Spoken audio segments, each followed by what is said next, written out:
औज़ुबिल्लाहिमिनश्शैतानिर्रजीम बिस्मिल्लाहिर्रहमानिर्रहीम। नाज़रीन, मैं इम्तियाज़ शाहिद आपसे मुखातिब हूँ। आप देख रहे हैं मेरा डिजिटल चैनल। नाज़रीन, आज की जो वीडियो है वो भी एक मरतबा फिर कैनाल पटवारी के इम्तिहान के बारे में है।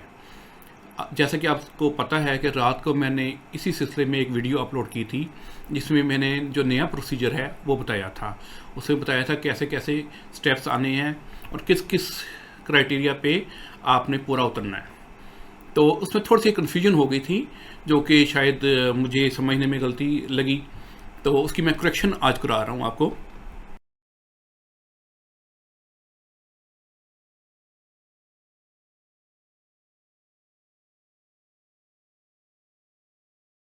तो अब ये ज़रा ध्यान से सुनिएगा कि ये जो आपका टेस्ट है, आपका रिटन टेस्ट है, ये पहले होना है।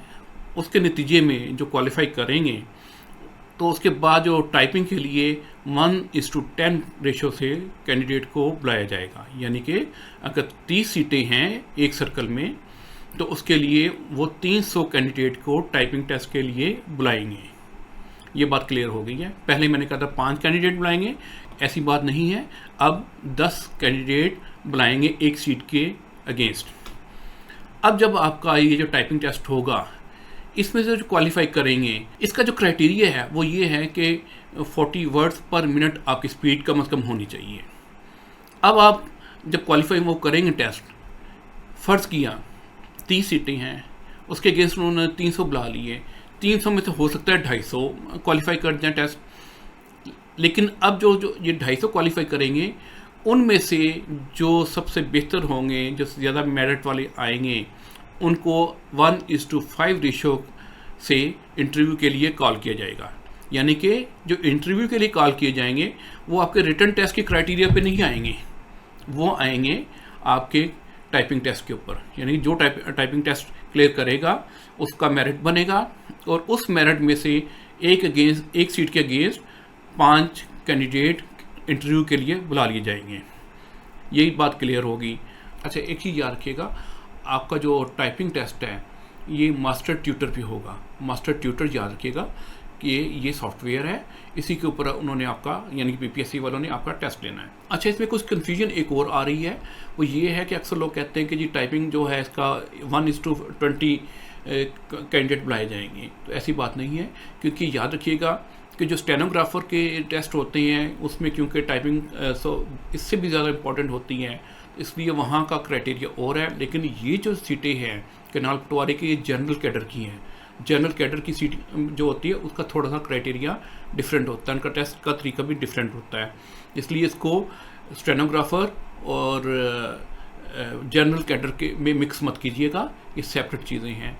अच्छा, अब आपका जो फाइनल जो है मेरिट बनना है, वो उसके जो नंबर काउंट होंगे, नंबर 1 आपका रिटन टेस्ट, और उसके बाद आपका इंटरव्यू फाइनल, और आपकी क्वालिफिकेशन जो है बेसिक, वो काउंट होनी है, आपका मेरिट बनेगा। मेरिट में टाइपिंग के नंबर नहीं शामिल होंगे, सिर्फ इंटरव्यू के और साथ रिटन टेस्ट के जितने आपने लिए हैं, और प्लस आपकी क्वालिफिकेशन जो उनका प्रोसीजर है। इस सिलसिले में मुझसे कुछ मिसअंडरस्टैंडिंग हुई, और वो ही मिसअंडरस्टैंडिंग मैंने पास ऑन कर दी आप तक। तो अब मैंने उसकी करेक्शन कर दी है। अब आप इस चीज़ को ध्यान में रखिएगा कि अब जो असल प्रोसीजर है वो यही है, और प्रोफिशिएंसी टेस्ट ड्रॉप हो चुका है आपका, और इसके अलावा जो रिटन टेस्ट है उसमें 50% MCQs आएंगे, 50% कंप्यूटर साइंस के MCQs आएंगे, और बाकी 50% GK के होंगे। अब जो MCQs होंगे इसके कंप्यूटर साइंस के, उसमें ऑफिस के और एक्सेल के, ये दोनों चीज़ें शामिल हैं। तो अब बात आ गई आखिर में कि ये टेस्ट आपका कब होना है, यानी कि रिटन टेस्ट कब होना है। तो आपके इत्तला के लिए अर्ज़ है कि पंजाब पब्लिक सर्विस कमीशन इसकी तैयारी कर रहा है, और जिस वक्त भी उसने डेट अनाउंस की या डेट डिसाइड की, मैं आपको इसी चैनल पे आके फ़ौरन बता दूंगा। आपकी इत्तला के लिए अर्ज़ है कि अभी तक पंजाब पब्लिक सर्विस कमीशन ने इस इम्तिहान के लिए कोई डेट फिक्स नहीं की। हाँ, ये अलबत्ता ज़रूर है कि अनकरीब ये इम्तिहान होने वाला है, हो सकता है सितंबर में ही हो जाए, लेकिन इसके लिए जो भी डेट है उसके लिए मीटिंग बैठेगी, मीटिंग होगी, उसमें डिसाइड किया जाएगा, और साथ ही पंजाब पब्लिक सर्विस कमीशन की वेबसाइट पे ये चीज़ें अपलोड हो जाएंगी इंशाल्लाह। उनके अपलोड होने से पहले मैं आपको तारीख के बारे में आगाह कर दूंगा।